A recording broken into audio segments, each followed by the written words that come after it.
Brooklyn, New York, February 28, 2025. More than 100 DEA agents and federal officials fill a courtroom to watch one man. They don't move on him. They don't question him. They watch.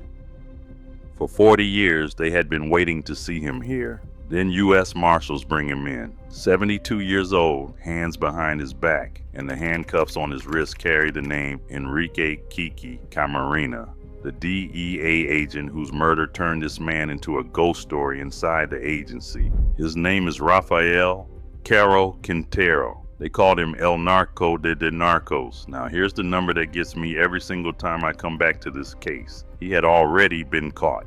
He had already been convicted in Mexico. He had already served 28 years. Then he walked out. And it took America 4 decades to get him into this courtroom where he raised his hand and pleaded not guilty. This is his story. Let me take you back to where it starts. Badiraguato, Sinaloa. If you follow these stories, you know the name, the same mountain country that produced half the men who'd later run Mexico's drug trade. Rugged, poor, isolated, marijuana and opium poppy grew in those hills the way corn grows anywhere else. It was the economy. For a lot of families, the only economy. That's where Rafael Caro Quintero came up. A teenager working marijuana fields. Not a boss, not a legend, a kid in the dirt. So how does that kid end up co-founding the organization every cartel you've ever heard of traces back to? He didn't do it alone. Enter 2 men, Miguel Angel Felix Gallardo, later known as El Jefe de Jefes, the boss of bosses, the one often described as the real architect, and Ernesto Fonseca Carrillo, Don Nato, older, experienced, a trafficker who'd already been in the game. 3 men. And around 1978, they built something. They called it the Guadalajara Cartel. And this is the ground you have to understand because it's the whole foundation. This wasn't one more crew. This was one of the first major Mexican organizations built specifically for the drug trade. They controlled the marijuana and heroin routes running north in the 1970s and the 80s. And later, they became the brokers, the middlemen moving Colombian cocaine up through Mexico and into the United States. 3 men wrote the blueprint. And here's why that matters. The Guadalajara Cartel is the precursor. Sinaloa, Tijuana, Juarez. The cartels that dominate the headlines today all descend from what these 3 men built. Keep that in mind. That founding partnership, 3 men and 1 empire, comes back at the end of this in a way you won't expect. But one plantation would become his signature and his undoing. By 1984, the Guadalajara Cartel was operating on a scale that is hard to picture, and the crown jewel was a place called Rancho Buffalo, out in Chihuahua. A marijuana plantation so large it stopped being a farm and became something closer to an industrial site. What happens when the U.S. government burns down a kingpin's crown jewel? Here is what the record shows. Much of the intelligence that led to Rancho Buffalo is credited to one DEA agent working out of Guadalajara, a man named Kiki Camarena. Remember that name. In November of 1984, acting on that intelligence, Mexican forces with DEA support raided the plantation and destroyed it. The operation involved roughly 450 Mexican Marines across around 2,500 acres. They burned the fields. Now think about what that meant. An operation that size, that much product, that much money gone in an afternoon, and someone had to be blamed. According to the indictment later filed in the Eastern District of New York, that is exactly what happened. Prosecutors allege Caro Quintero blamed Camarena for the raid, and they allege that what he did next was ordered because of it. That is the causal hinge of this entire story. The raid is the motive. Everything after flows from those burned fields. So he made a decision that would define the rest of his life and end another man's. By February 1985, who was the man they took and what did they do to him? Enrique Camarena. Everyone called him Kiki. ADE, a special agent based in Guadalajara. He wasn't a headline. He was a working agent the kind of man whose intelligence helped bring Rancho Buffalo down. He had a wife, he had children, he was doing his job. On February 7, 1985, in Guadalajara, Kiki Camarena is abducted. Around the same time, they take a second man, Alfredo Zavala Avalar, a Mexican pilot and DEA asset, the man who flew aerial surveillance missions alongside Camarena. History remembers Camarena. It keeps forgetting Zavala. I'm not going to. They held Camarena for approximately 30 hours. I'm not going to walk you through what those 30 hours were. The record is clear on what happened, and the horror of it doesn't need me to describe it. What I need you to sit with is the duration. 30 hours, not 30 seconds of violence in the dark, 30 hours. Zavala didn't survive either. Both men were tortured. Both men were murdered. Years later, the Department of Justice would frame it in a single line, that 40 years after the brutal kidnapping, torture, and murder of Special Agent Enrique Camarena, his killer was finally facing justice. That's the human anchor of this entire case. One agent, 30 hours, and a debt that took 4 decades to come due. Camarena's murder became the largest homicide investigation in DEA history. Keep that in mind because the machine is set in motion comes back around. But Camarena and Zavala weren't the only ones the cartel decided were a threat. Enter 2 Americans. What happens when the wrong 2 men walk into the wrong room? Their names were John Clay Walker and Alberto Radalat. Walker was an American writer and aspiring novelist. Radalat was a dentistry student. Neither of them was DEA. Neither of them had anything to do with any of this. Around January 30th, 1985, these 2 men allegedly wandered into a private gathering in Guadalajara, a cartel gathering, and they were mistaken for DEA agents. They were abducted. They were killed. Their bodies were recovered later that year. Now, I need to be precise here because this matters. The attribution of these killings to Caro Quintero and the cartel's leadership is alleged. It comes from a later U.S. indictment. It is not a settled verdict on his record. I am not going to tell you a court convicted him of these 2 men's deaths, because it did not. But 2 Americans, a writer and a student, got caught in the same wave of paranoid violence. Wrong place, wrong room, wrong night. And that's the cost of what the cartel had become. It did not just kill agents, it killed anyone it decided might be one. Killing a U.S. agent doesn't get forgotten, it gets a task force. Enter Operation Leyenda. How far will the DEA go to avenge one of its own? In direct response to Camarena's murder, the DEA launched it. Described as the largest homicide investigation in the agency's history. It ran from around April 1985 to April 1989. 4 years of cross-border pursuit, chasing the men who took one of their own, and it worked. Caro Quintero was arrested in Mexico in 1985. He was convicted in Mexican courts for the kidnapping and murder of Kiki Camarena and for drug trafficking. His sentence was reported as 40 years. Then in 1989, Felix Gallardo was arrested too. The original leadership of the Guadalajara cartel was dismantled, and I want to be clear about something because it's the one piece of this story that is fully settled. That Mexican conviction is real. It happened. Not alleged, not disputed.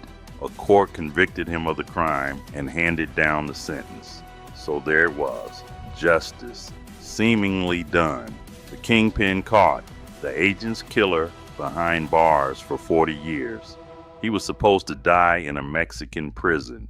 In 2013, a court set him free. But here's where it turns. How do you serve 28 years for murdering a United States federal agent and then simply walk out the door? August 2013. A Mexican appeals court orders Rafael Caro Quintero release. Not because new evidence cleared him, not because he was innocent. On a jurisdictional technicality, a ruling about whether he should have been tried in federal versus state court. A paperwork question. And on the strength of that, after roughly 28 years inside, the doors opened. U.S. officials were reportedly blindsided. Mexico's own Supreme Court would later challenge and overturn that ruling, but by then it was too late. He was already gone. And here's the contradiction, stated flat. A man convicted in a court of law of torturing and murdering a United States federal agent, sentenced to 40 years, walked free on a technicality after serving 28. The system caught him, and then the paperwork let him out. Now sit with what came next. According to intelligence and the later U.S. indictment, Caro Quintero didn't retire. Reports allege he returned to the drug trade, linking up with Sinaloa cartel elements, the very successors of the empire he'd helped build. That return to trafficking is an allegation, not something a court has adjudicated, but it's what the intelligence describes. The convicted killer of a DEA agent was a free man, and he vanished. So they had to hunt him again. It took 9 years to put him back in a cell. By July 2022. If the founder walks free while the empire he built keeps killing, who actually won? July 15, 2022. In Sinaloa, in an operation involving the Mexican Navy, Rafael Caro Quintero was recaptured. 9 years a fugitive, back in custody. And here's the irony built right into the story. While he was locked up the first time, while he was on the run, while he was hunted, the organization he co-founded never stopped. Remember those 3 men and their blueprint from 1978. After the leaders fell, the Guadalajara cartel didn't die. It splintered. Its territories got carved up. And out of those pieces came the Sinaloa cartel, the Tijuana cartel, the Juarez cartel. A successor generation that would kill on a scale the founders never approached. The empire didn't just survive its makers, it multiplied. Now hold 2 facts in your head.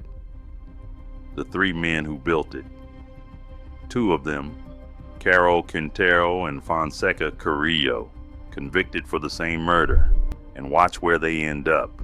In April 2025, Ernesto Fonseca Carrillo, Don Nito, was released in Mexico at the age of 94 or 95 after serving his 40-year term.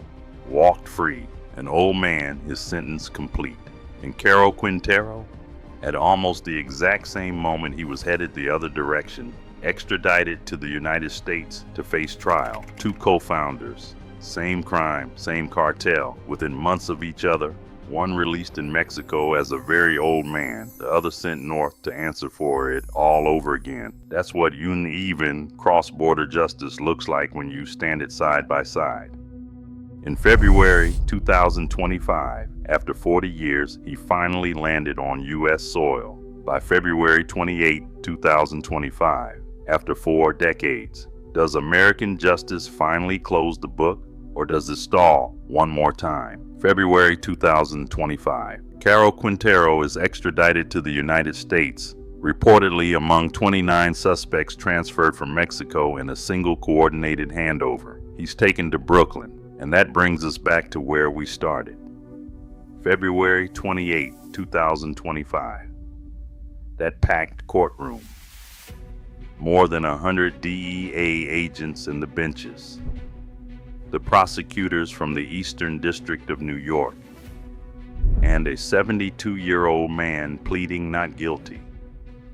Here's what he's charged with, and I need you to hear the word alleged on every one of these, because this case is open and unadjudicated.